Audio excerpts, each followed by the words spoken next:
Anyone out there interested in a grand adventure?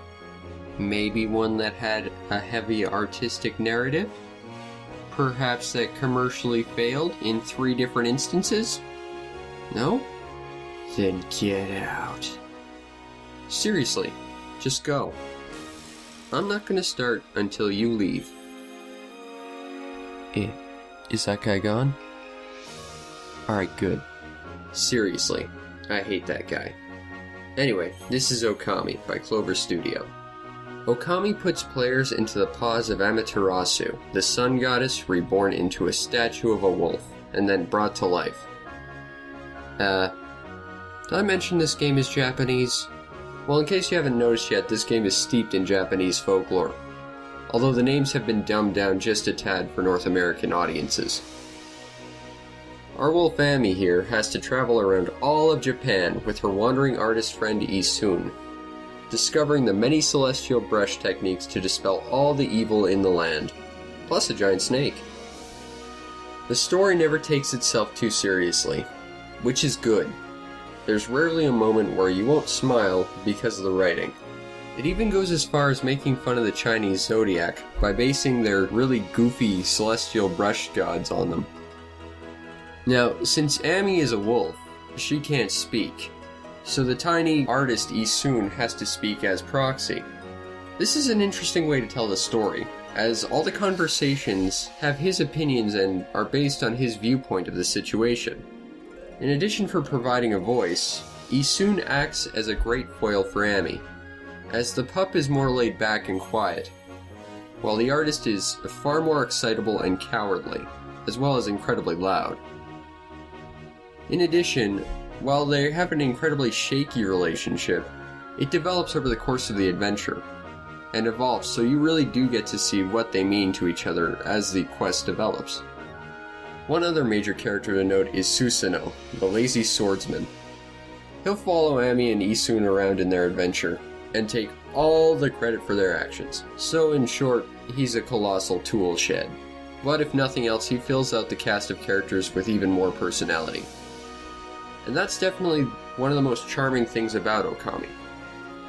The world itself, and every character, even down to the least significant NPC, is brimming with their own identity and personality, which really creates a feeling that the world you're in is alive, instead of just some cardboard cutout that you're running around in. And that's cool. The aesthetic can only be described as gorgeous. The entire world feels like living in an ink painting, which not only emphasizes the artistic tone of the narrative, but creates a greater sense of immersion in the world based on the game's most unique mechanic. But we'll get to that in a bit. The soundtrack is steeped in classical Japanese works. There's so many different songs that the soundtrack actually took 5 CDs to store all the greatness. And the voice acting? Well, that's more or less just garbled sound clips cut together. They're kinda goofy, but after a while they will get a bit annoying. Still, that's hardly a game breaker. The basic controls are, for the most part, really tight and responsive, although it does take a few seconds to hit max speed once you start running. And once you hit that max speed, your turning is no longer quite as responsive, although that is somewhat more realistic, I suppose. The camera is passable. However, it does switch to preset angles in certain situations, and that can get annoying. The exploration mechanics are simple. You have to run and jump around your environment to get from point A to point B. In your adventures, you'll come across cursed zones. If you enter these areas, you need to get out of there fast, as you lose your god powers and your health drains quickly. This is actually a really cool way to instill dread in the player though, as you are forced to enter these areas every once in a while. Now once you have running and jumping down pat, the game teaches you about its most unique mechanic, the celestial brush. As you travel around Japan, you will encounter zodiac gods, which will grant Ami the ability to turn her tail into a paintbrush. This brush allows you to paint over the fabric of reality, to help you solve puzzles and maneuver around the environment. This is a brilliant idea. Not only is it a unique concept to base the game on, but it allows you to effect change in the world, and all while creating a greater sense of immersion within the aesthetic and narrative. The main problem with it is that it has context problems. Several techniques are based around drawing circles, and the game sometimes has trouble figuring out if you want the sun to rise, a tree to bloom, or a bomb to appear.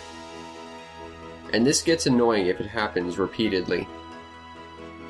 While you traverse the countryside cleansing the earth, you will run into animals and people. By feeding the animals, or by doing chores for the people, you increase their faith in the gods. This is basically an experience system, used to improve your character, and while I don't really have a problem with the added RPG leveling mechanics, it doesn't really add anything to the experience, and the game could have easily worked without it. And it feels like it was just added because, hey, RPG leveling system.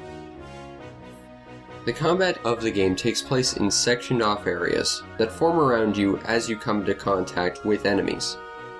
The combat itself starts out really simple with basic weak enemies, but eventually starts getting deeper and deeper as you run into the new types.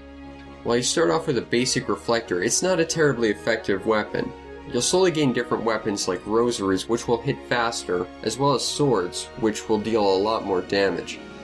However, your most powerful weapon is the Celestial Brush, as it can cut enemies down quite quickly with the sword ability, and you can blow them up with the bomb ability. However, the brush wasn't included in combat haphazardly, as not only can enemies block the brush, other enemies are immune to the time slowing effects that the brush provides. And as powerful as the brush is, you have to be careful not to spam it, as you only have so much ink, and if you run out, you lose your god powers until your ink refills. So while the pen is mightier than the sword, you have to juggle resource management and strategic combat if you want to survive. Okami's replayability stems mainly from the experience that the game presents. And if the idea of running around a painting as a magical goddess dog saving the world doesn't appeal to you, well, there's a few collectibles to hunt down as well. I've heard Okami described as just another Zelda clone. I don't think that's quite fair though. That's like calling every FPS ever a Doom clone, or every sandbox game a GTA clone. Oh wait.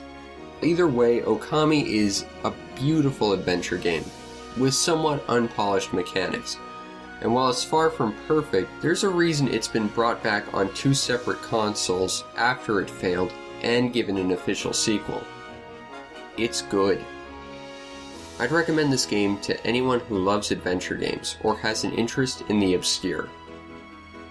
And if you ever wanted to see what inspired the wolf concept in Twilight Princess, or was curious as to where that random dog in Marvel vs. Capcom 3 came from, Okami might just interest you as well.